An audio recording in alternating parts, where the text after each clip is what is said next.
before we go to lead the flock. So the title of this is Personal Devotions.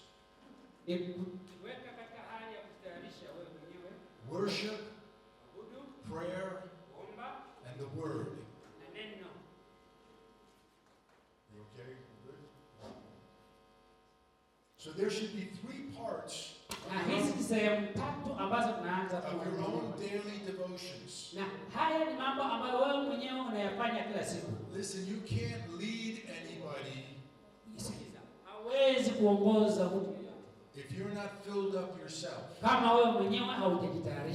You don't have anything to give to anybody if you're empty. And there are things that happen. I think sometimes there's some confusion.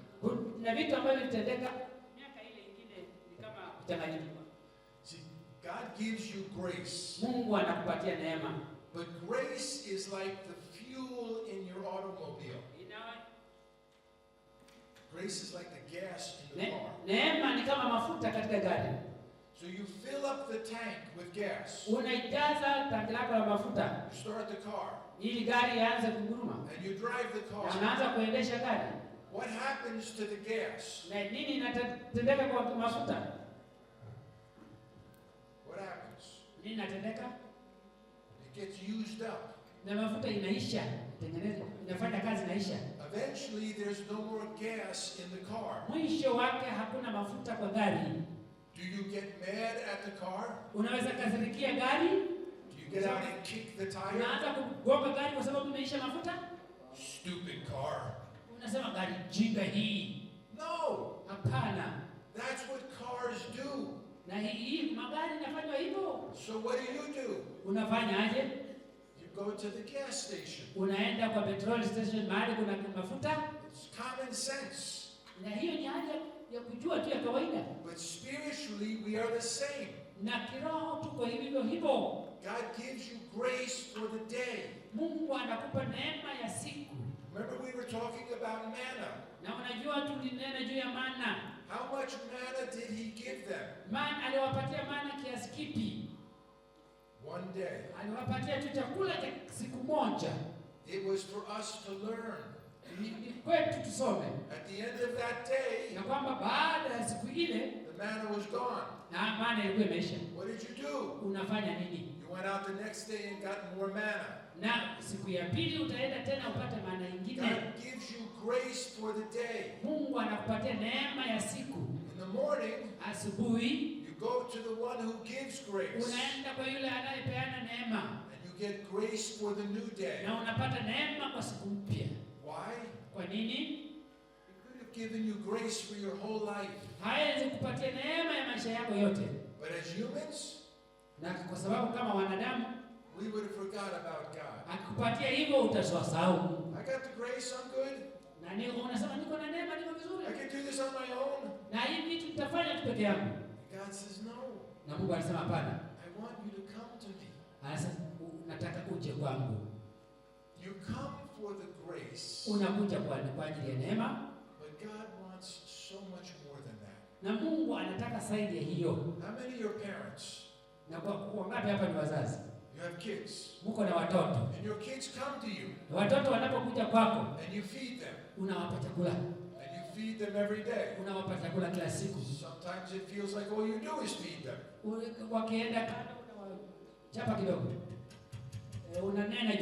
I had 4 boys. My 4 boys could eat everything in the house. Okay. You feed them. You clothe them. You take them to the doctor if they're sick. You send them for school so they can learn. Is that all you want for your children? No. I want them to share my heart. I want them to enjoy us. I want to have a relationship with them. That's what God wants. He wants an intimacy. And He says it starts with your devotion. Na inaanza na hali yako ya kujiweka tayari. And so there should be 3 parts. Na tuna sehemu 3. There should be the worship.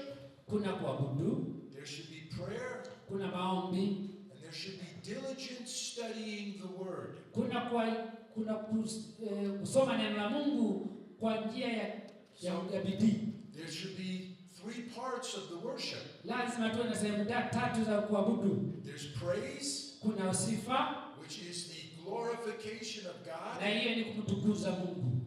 Worship, kuabudu, which is an intimacy of God. Na hiyo ndio uhusiano wa Mungu. And exaltation, na kuinuliwa, which is the declaration to the world of God. Na hiyo ndio kutangaza kwa ulimwengu. And we practice this on our own. Na tunaanza kufanya haya mambo tukirudia. And then there's the prayer. Na kuna maombi. And there's 2 parts to the prayer. Na kuna sehemu mbili ya maombi. There is the part where you're bringing your requests and your petitions to God. Kuna sehemu ya kuleta mahitaji yako kwa Mungu. And then the part of prayer that we often forget. Na kuna sehemu nyingine ya maombi ambayo huwa tunasahau. Which is to be quiet. Ya kunyamaza. And listen. Na kusikiza. For God. Kutoka kwa Mungu. A lot of times our prayers, muda mwingi maombi yetu, they're only in one direction. Ni inaenda njia moja. We call it a monologue. It just means that I'm the only one talking. Inaitwa monologue. Yaani inaonyesha kwamba ni wewe peke yake unaongea. Oh God, could you do this? Oh God, could you be here? Oh God, oh Mungu fanya haya, Mungu kuwe hapa, Mungu hiyo. Thank you, amen. Thank you, amen. Asante, amen. God is like, Mungu anasema, yani alitaka aongee pia. And we never stop to listen. Na hatukunyamaza tukasikiliza. That's not prayer. Hiyo si maombi. It's not what he wants. Mungu hataki hivyo. If you're married, if you have kids and you're married, kama umeolewa na una watoto, and I go to my wife, na naenda kwa mke wangu, and I talk at my wife, na namuongelesha for 30 minutes, kwa dakika 30, and I never let her say a word, na sikumwachilia pia aongee, and I finish at 30 minutes, na namaliza dakika 30, I say, wow honey, that was a good conversation, na nasema hiyo ilikuwa maongeo mazuri. Yeah. How do you think my wife feels? Na unafikiri mke wako atafikiriaje? No, it's not okay. Akasema si vema, si vema. That's not a conversation. Hayakuwa maongeo yoyote. And God wants prayer to be back and forth. Mungu anataka maombi yetu iende na irudi. Does he want to hear my requests? Na tuone kama anasikiza yale ambayo nataka? Absolutely. Alisikiza. But does he want to be able to answer me? Na yeye ndiye anataka nijibu? Absolutely. Yes. So prayer has 2 parts. Kwa hivyo maombi ina sehemu mbili. And then the third part there is the diligent study of the word. Na sehemu ya tatu ni kujifunza kwa bidii neno la Mungu. And I put diligent. Ninaweka hili neno bidii. You can read the Bible like a book. Unaweza kusoma Biblia kama kitabu. Yes. Ndio.